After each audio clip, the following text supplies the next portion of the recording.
Good morning, Brownsville. Good afternoon, good evening, depending on when you are watching this feed. If this is your first time here, welcome. My name is Frankie Olivo. Our program focuses on the very important issues that are affecting our local community. We have shed light on injustices, and we have allowed for our platform, this mic, to be that of the voice of the people. Now, if this is something that you can see yourself supporting, we ask that you like, comment, and share this live feed. As of late, our Facebook page is at risk of being taken down. The powers that be do not want you, the voter, the constituent, to know the truth. But remember, we will not be silenced. Now, if you're really about the cause and you want to stand up to corruption and you want to hold our elected leaders accountable, well, we ask that you subscribe to our social media platforms. Currently, right now, we're streaming live on X, formerly known as Twitter, and on YouTube. We ask that you follow our pages. We could be found under Frankie Olivo on X, formerly known as Twitter, and also on Facebook. Also, we ask that you subscribe to our YouTube page titled Frankie Olivo TV. Currently, right now, we're at 717 subscribers on YouTube. Our goal is to reach 1,000 by the end of this year. I know I have my work cut out for me. But remember, I will never, ever ask you for money. I will never, ever ask you for food. Well, depends what you're making. All I ask, ladies and gentlemen, is for a simple subscription. That is a way to get me motivated to continue to come on before you. Because remember, Good Morning Brownsville will come on Monday through Friday at 9 a.m. religiously, rain or shine. So make sure you subscribe to my YouTube channel titled Frankie Olivo TV. Remember, fam, we will not be silenced. And always remember, Brownsville, I am forever grateful to each and every one of you for the time and attention that you provide us. Thank you so much for that. How we doing, chat? How we doing? Happy Thursday. Friday Junior, the day where everybody's looking forward to since it's almost Friday. We've been busy. We've been busy all this summer, and reality is about to set in for lots of folks. It seems as if teachers, if I'm not mistaken, are already back in the classrooms. The new scholastic year, the new school year starts August the 11th, if I'm not mistaken. Summer is slowly drifting away, it seems. I hope you had fun. It's always good for us to step out, get some fresh air, get away from the desk, get away from our normal routine. Because at the end of the day, we're living in a rat race. Many of us live paycheck to paycheck, and sometimes this world seems unbearable. We live our 8 to 5, we go to work, we spend more time with our colleagues, with employees than our families. We come home, we shower, we eat, we sleep, and we get ready to do it all over again. I hope you have enjoyed your summer. I know I have. And everyone has a different way of de-stressing. Mine is coming on the tube at 9 a.m. I hope you enjoy what we do. I'm having the time of my life. Never did I think that I would be doing this. People always ask me, did you study communications? Do you have a journalism background? I don't. I didn't dream about doing this. It kind of just happened. So, nonetheless, once again, I hope you've enjoyed your summer. And if you haven't, make sure you enjoy this weekend. If you can, go out to the island, get some sun, get some rays. It's good for the soul. Trust me. I know. Today, ladies and gentlemen, we'll be talking a little bit about history. Yesterday, we got unfortunate news that one of Brownsville's most recognized and possibly iconic buildings, El Jardin Hotel, was up in flames. I want to take you down back to memory lane. We're going to talk a little bit about Brownsville. We're going to talk a little bit about this historic building and what to expect from it. Today, we titled our program, ladies and gentlemen, El Jardin Hotel, Up in Flames. Now, I know what you're saying and thinking, Frankie, it's still up. Well, yes, but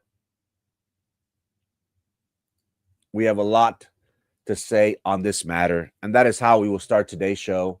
Thank you so much for tuning in.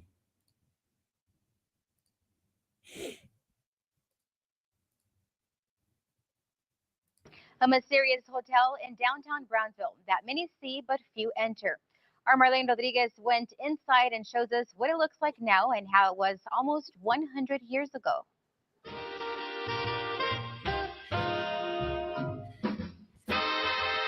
This hotel is legend. The El Jardin was the grande dame on the border of all of the hotels. It was built during the late 1920s, opened its doors for the first time in 1927, and was regarded as the social hub of the Brownsville community. The people that were here, the stars, Hollywood, celebrities of all kinds, came through those doors and went up into those rooms. This is a suite on the top floor of the El Jardin Hotel, where people like Amelia Earhart, Joan Crawford, and Howard Hughes stayed in. There was a buildup of Los Ebanos subdivision, of all of the main commercial structures in town, the banks and all of that were booming.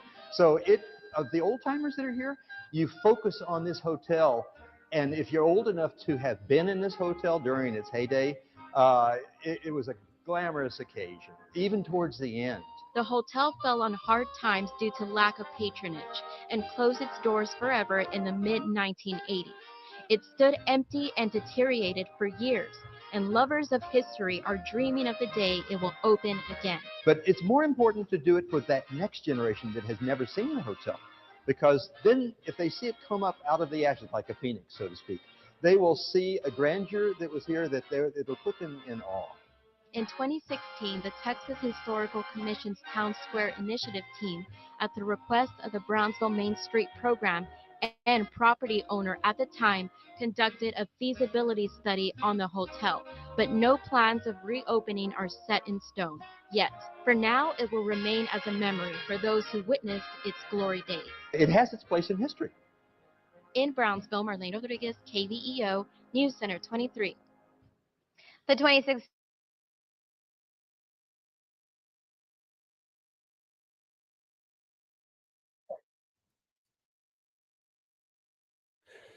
Now, living in the city of Brownsville comes with its benefits. And maybe to us, we don't see the importance or significance we have of living in a border town. Time has seen how Brownsville has grown from a Mexican War military post to one of the largest cities in the Rio Grande Valley and one of the most important historic sites in the state of Texas. The city of Brownsville was a prominent player in the Civil War. We earned the title backdoor to the Confederacy due to the fact that trade goods, especially cotton, would be taken to Mexico and shipped out, avoiding the Union blockage of Confederate ports. Now, when we speak about our neighboring city across the pond, long before Brownsville came into being, Matamoros was once a hub, currently still is, but at one point in time, it was an important city for residents on both sides of the border.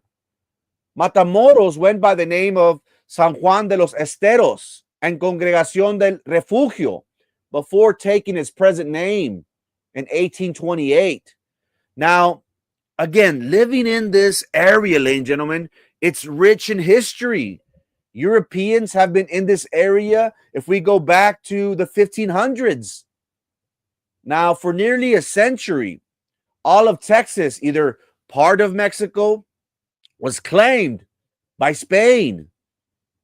After Mexico's independence from Spain in 1821, it was not long before revolutions and wars brought the Texas boundary to the Nueces River and the Rio Grande. When we talk about, and I'm a history buff, when we talk about the Texas Revolution of 1836, there was a dispute over the boundary between the Republic of Texas and the Republic of Mexico. That dispute ultimately simmered. And even as Texas joined the United States in 1845, that discussion, that dispute was finally settled in 1846 with the Battle of Palo Alto and the Battle of the Resaca de la Palma, very historic sites here in our area. It was during this time that Brownsville began its inception. Who can forget about Jacob Brown, who was killed by cannon fire in the fort? Now, Brownsville's beginnings, when we talk about the settlement of 1848, 1849, Brownsville finally incorporated itself as a city in the 1850s. Brownsville was named the county seat of Cameron County. It was named after Ewing Cameron. He was a United States soldier that was killed by Mexican fire during the war. Now, the secession in 1861, Texas became part of the Confederate States. And as a result of the North's naval blockage, Brownsville's importance was magnified even more. Why? Because of trade. With its close proximity to the Mexican port of Baghdad, Brownsville was even more important to the rebels and their fight against the United States. Who can forget the Civil War and the impact that it had on Brownsville? Great fortunes were made here in the city of Brownsville and Matamoros during the Civil War. Trade also brought prosperity to both sides. Who can forget people such as Charles Stillman, a successful businessman? He made a lot of money during the war. He was one of the first developers in the city of Brownsville. After the war, many people, merchants, business owners, they turned their attention to the cattle industry. Names such as Garcia, Kennedy, King, McAllen, Young, Iturria became very, very rich in our area. Transportation. Here locally, we saw how steamboats was a big part of transportation after the Civil War. It took Brownsville possibly 40 years in the early 1900s to connect outside via the railroad. But at first, the steamboats was a big form of transportation at that time. Now, downtown Brownsville, when we talk about downtown Brownsville, it is rich in history, rich in culture. And again, when we think of Brownsville, we have so many national treasures compared to other cities. We have a port, we have beaches. We're rich in history, rich in culture. And downtown Brownsville is no different. Downtown Brownsville is rich in history because it reflects a unique position of our proximity to Matamoros. Captain Bob says that Brownsville is at the crossroads of the Americas. Right, Captain Bob? Captain Bob, I haven't seen you on. Hope you're doing well. Downtown Brownsville is located right in the center of U.S.-Mexico border. And our downtown has witnessed pivotal events in North American history. If we travel downtown in today, present time, we see how we see its architecture, cultural heritage. It tells a story of the region, of the growth, of the struggles. of our area.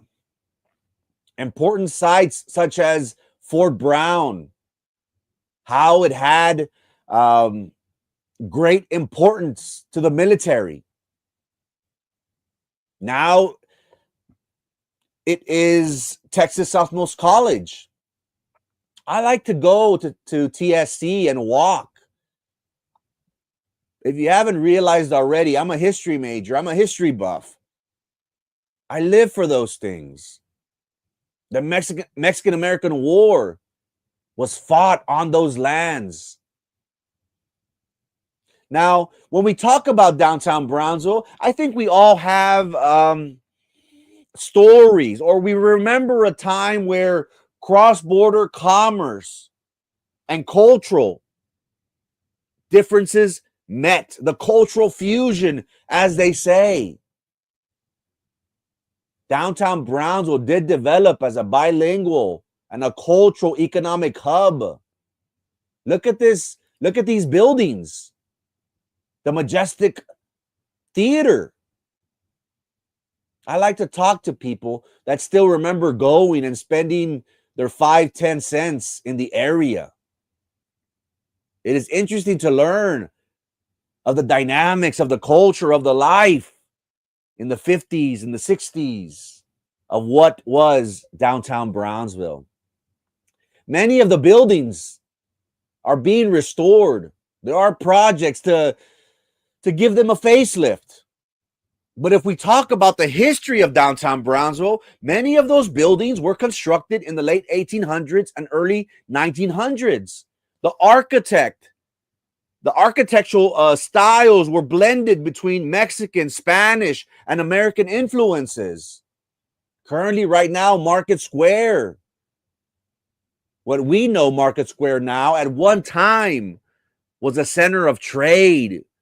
Streets, famous streets today, such as Calle Elizabeth, Washington Street, were lined with local-owned stores, cantinas, cultural institutions. The city thrived on binational commerce, especially in textiles, agriculture, imports, trades, goods. If we talk about downtown Brownsville, we have to talk about the Stillman House, who was the founder of Brownsville, a key figure in our region's development. It is no secret, ladies and gentlemen, that we do live in a historic city.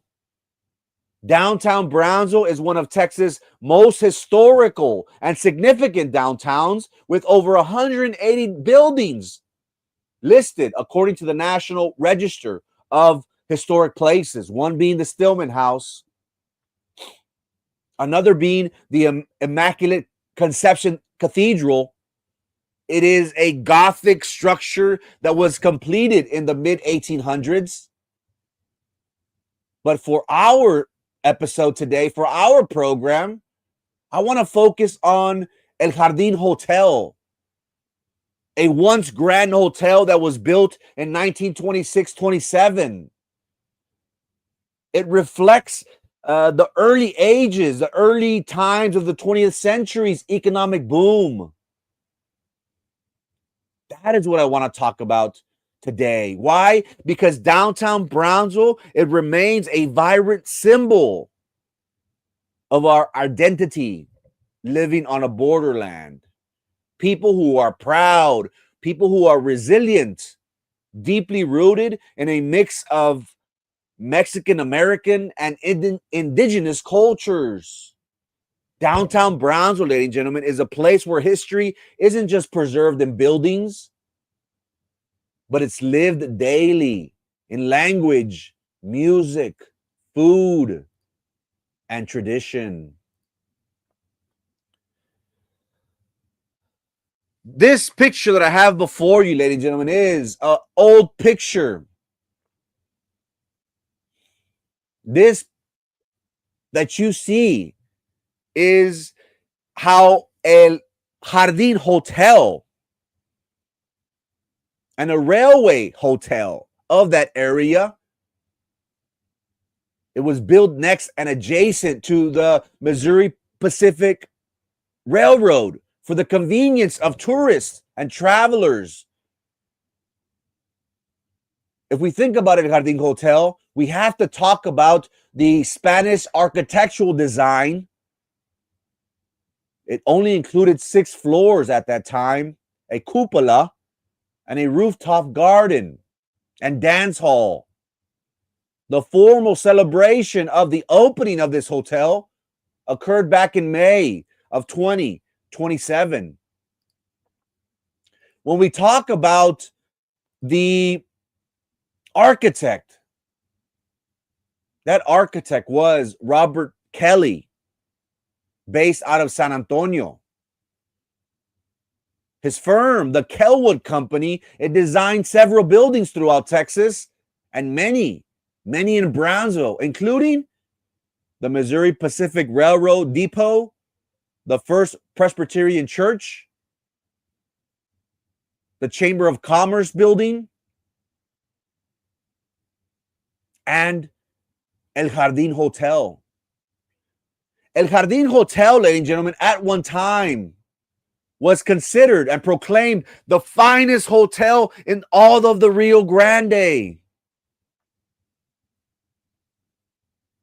Like many historic buildings, the once Grand Hotel, it sat for nearly 60 years until it closed in 1980.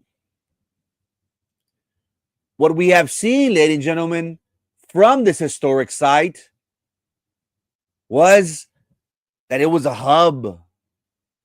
It was a Fufi's place where people from all walks of land, of life, from everywhere wanted to go because this was the main attraction. Again, it was proclaimed the finest hotel in all of the Rio Grande. It was the hub of social activity, of status. The who's who stopped by to be there.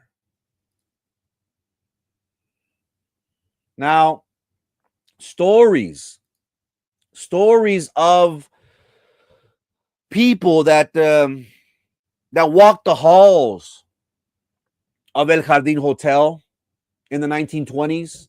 It was the who's who. Howard Hughes, Joan Crawford, Charles Lindbergh. Howard Hughes' doctors, they stated in his death certificate that the billionaire, he died as he crossed into the United States airspace from Mexico aboard his private jet on his way to Houston. Until the Brownsville Housing Authority high-rise was built, it was one of the tallest buildings in all of Brownsville. El Jardin Hotel was visible to Matamoros residents from the other side. In 1986, ladies and gentlemen, this building was bought by a Matamoros businessman, Marte Martinez. A restaurant had closed, guests lodged in only 2 of the 8 floors of the building. But after this Mexican business owner passed away, renovations stopped. They stalled. Because during the 1980s, the late 1980s, early 1990s, well, there was trouble in Matamoros in Mexico because of the peso devaluation. The family had bought it as an investment. They were going to invest $4.5 million to remodel, reopen the hotel. But with the death of the empresario, the businessman, Marte Martinez, and the peso devaluation that followed, well, those plans never came into fruition. And now, that hotel that was once keystone, a national landmark for many years, for the past 30 years, It has been an eyesore.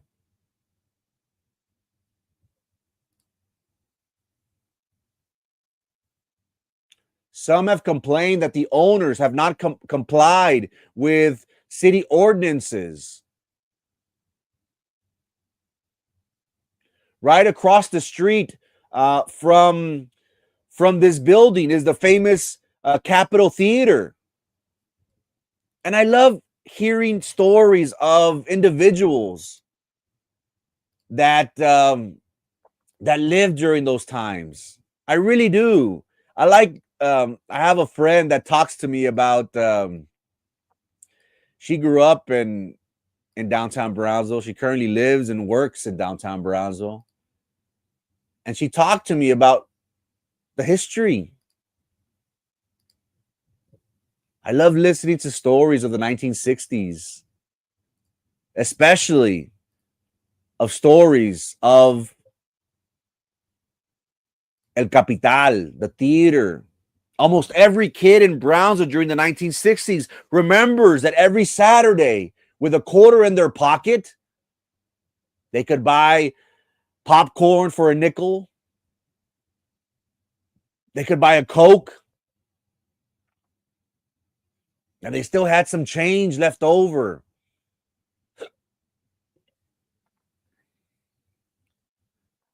Now, there was a feasibility study of the Capital Theater in 2001. This study was presented to city commissioners at a workshop that the project to restore it would cost between $15 to $18 million. We're talking about early 2000s. They said that the restoration also would improve the DeWalt Hotel, which is adjacent to the Capital Theater. After the restoration, ladies and gentlemen, that it would be a grand salon of 45,000 square feet. It would seat between 1,000, possibly up to 1,300 people. Nothing ever came of this renovations. What I remember, and correct me if I'm wrong, what I remember from this is of the Latin Jazz Festival. I remember Judge Bernice, God bless his soul, was passionate about music. And I remember the Latin Jazz Festival, which many described by members of Brownsville for the Performing Arts Center as being a fusion of Mexican, Latin jazz from all over. That these concerts were held in public streets such as Levy, right in front of El Jardin, right in front of the theater.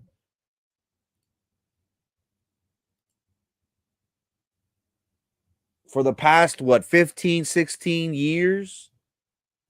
I haven't kept up with it, but it'd be nice to see. And look, I understand that the city of Brownsville wants to make downtown Brownsville something like New Orleans, something like 6th Street.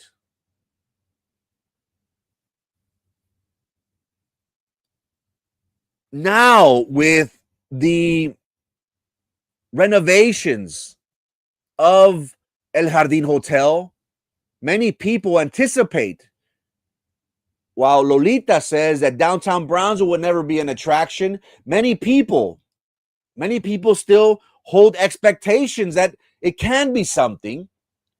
My friend who has lived in downtown Brownsville for 50, 60 years, possibly longer, says that she has no confidence in the future of downtown Brownsville. Many people say the city is growing to the north. Olmito, Los Fresnos. That is where Brownsville is growing. My friend stated that one way to look at it would be that UTRGV didn't invest their money in Brownsville. They invested their money in Edinburgh.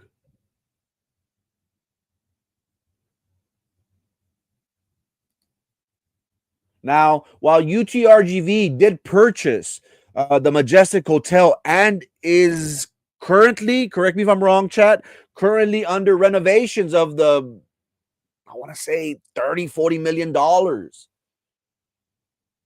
my friend said, downtown is dead. We have no expectations of it being what it once was, a thriving economic boom where people from Matamoros would come over and purchase and shop. That dream that downtown Brownsville, what it once was, is long gone. Many people believe that downtown Brownsville is something of the past.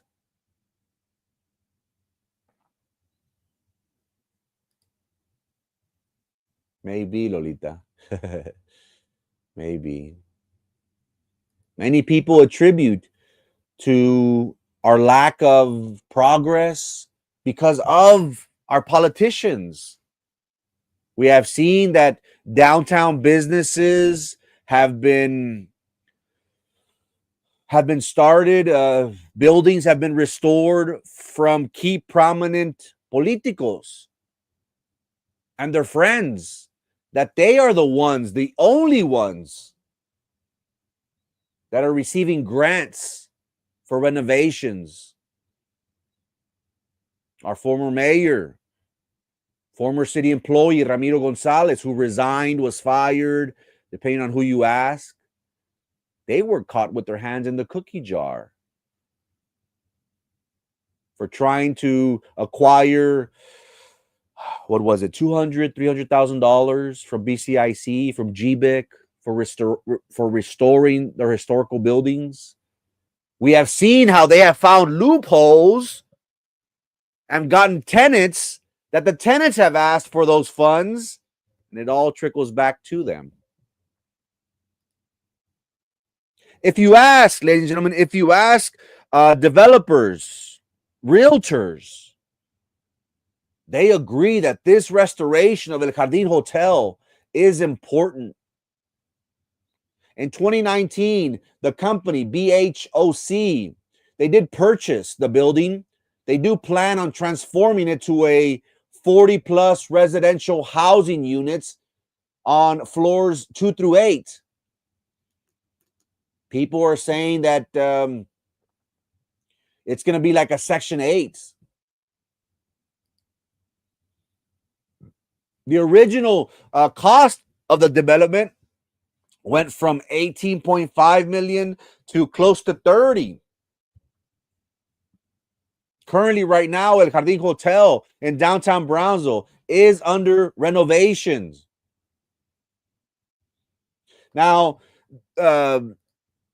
representatives of Brownsville, of the historic associations, they have stated that this money is not grants, this money is not taxpayer money, that this project is privately funded and will feature historic restorations of exterior and common areas, as well as renovations of interior residential units. The Department of Housing and Community Affairs, they did award money and is funding to the Brownsville Housing Authority Corporation as part of their at-risk program. There is plans to renovate this building, ladies and gentlemen. That it's going to be a 3,000 square foot on the bottom floor. That even though no tenants on that floor have been decided yet, the idea of a rooftop restaurant and amenities, there have been thrown out there, but nothing is concrete as of yet. We do anticipate, according to projections, many people, and again, just like any construction, there's a lot of factors, there's a lot of moving parts to it. We did get a projected completion date of mid-2024. That moved to March of 2025. Currently, we're mid-2025, and we still have yet to complete it.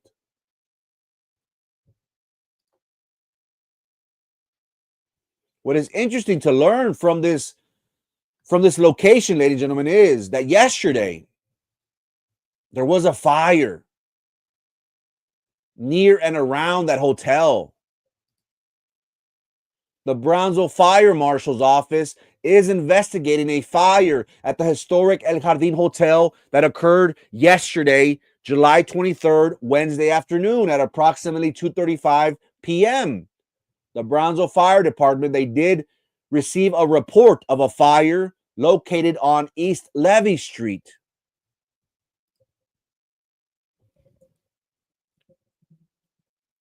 While the fire in itself did not reach the interior of the hotel,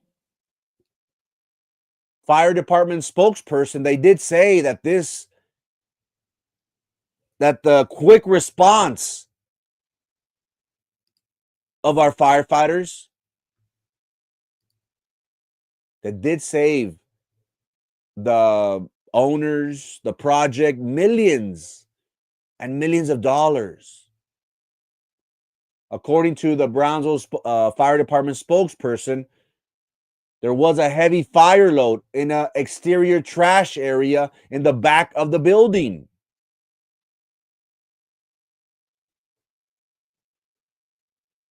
It is interesting to learn that many people have stated that this is a waste of time. That while it's good for us to have hopes and expectations, it's not going to be what it once was. And we don't expect for that to happen. Again, affordable housing, when we think of that, and I know I'm going to get a lot of flack for it, affordable housing, ladies and gentlemen, is usually resided by people with low income. Usually what we have seen, that history has showed us, has been that Section 8 is a crime-ridden area. Usually what we see in neighboring cities. Many people are starting to make the argument that, hey, what if this was an insurance claim? We did see how there was, Lolita, there is going to be a shopping center. What used to be the old Payless store is now the Samano building. The idea, Lolita, is that the Payless store in the bottom is going to be like a super, like a small grocery store. And on top of that grocery store of the Payless, what used to be Payless store, is going to be a lofts, housing. The idea is for students. Correct me if I'm wrong, chat. The idea, Lolita, the idea. We could dream, I guess. We could dream. And developers, they're dreamers. Some say I'm a dreamer, but I'm not the only one.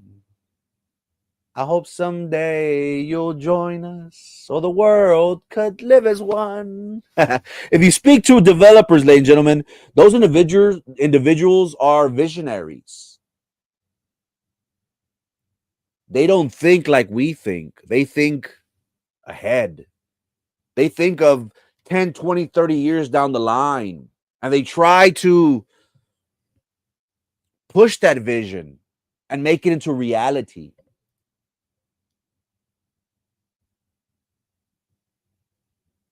I chose to talk about this story, ladies and gentlemen, because Brownsville is it's so rich in history. Our heritage.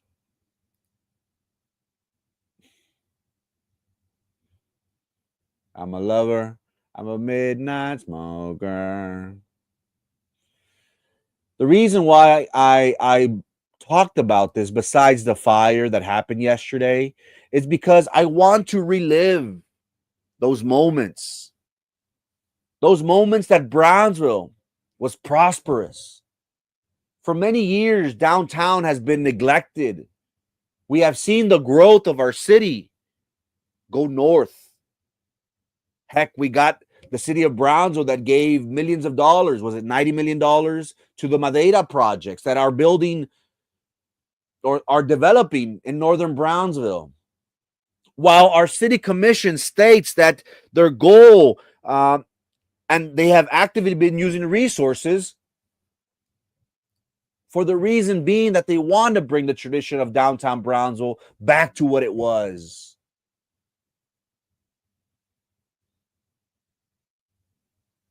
I grew up walking the streets of downtown Brownsville.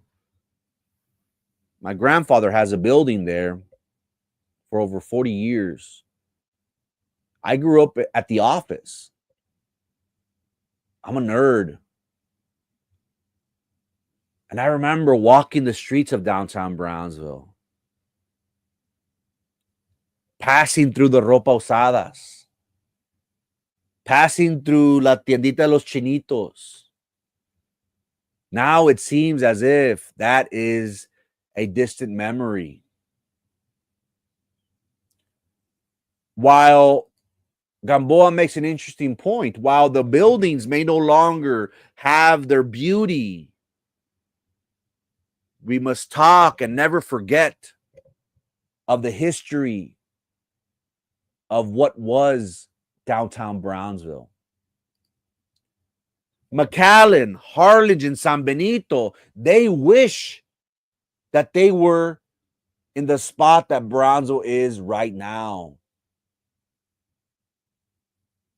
We have many, many great things in our local area.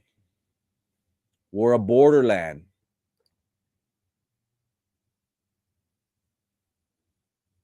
We have a zoo. We have beaches. We got Hernan Cortez, modern day Elon Musk, and SpaceX.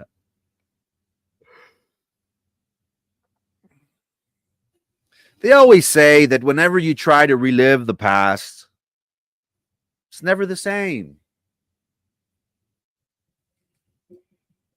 I like to think of Brownsville as being prosperous, of being a destination city.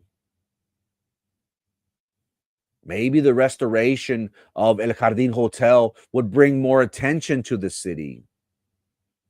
While I don't agree that that affordable housing in Section 8 is going to restore that lore of it, we could only expect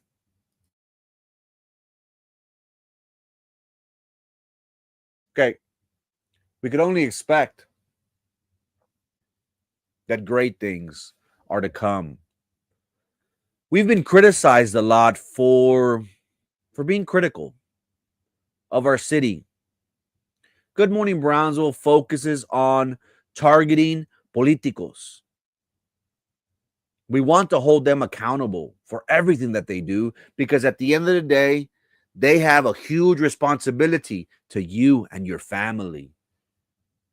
They were entrusted to provide a better quality of life for you and I, for providing economic opportunity for future generations, for providing us a better livelihood. We will continue to do so. We will continue to be vocal. As long as you let me, Brownsville, I will come on before you and talk about the important issues that are affecting our daily lives. I'm fortunate enough to have the ears and attention of many of you. And for that, I am extremely grateful and humbled by that. Our program will focus on discussing important matters that are pertinent, that are important to each and every one of you. While, again, while we don't think that this public housing will really benefit the masses, we're going to wait and see. We don't want to sound like a broken record and criticize everything and say, I don't want to do that. I don't think I've been doing that. I think everything that we talk about is legitimate concerns. Again, we bring receipts when we talk. I just don't talk and throw things at the wall hoping they stick. The expectations of renovating El Jardin Hotel has been, ladies and gentlemen, to make Brownsville beautiful again, to make downtown Brownsville beautiful again. Is that going to happen with El Jardin Hotel? Only time, ladies and gentlemen, only time will tell. And that, my friends, is the rest of the story. Ladies and gentlemen, thank you so much for your time and your attention. Best believe that Good Morning Brownsville will come on live before you Monday through Friday at 9 a.m. religiously. All I ask of each and every one of you is to go to YouTube, create a YouTube account, and subscribe to our channel that could be found on this running promotion down here. Like and subscribe to our YouTube channel titled Frankie Olivo TV. Once again, Brownsville, my name is Frankie Olivo, and this is Good Morning Brownsville. Thank you so much for your time and your attention. Happy Thursday. See you here tomorrow. Peace.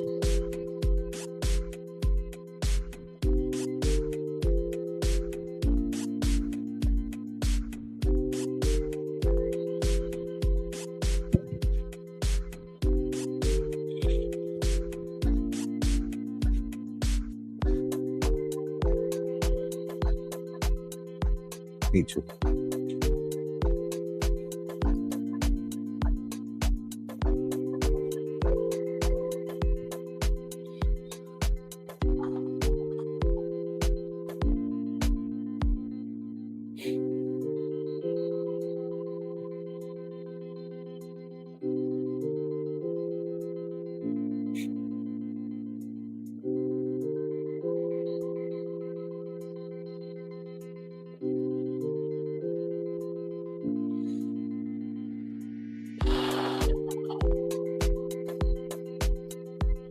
Mm-hmm.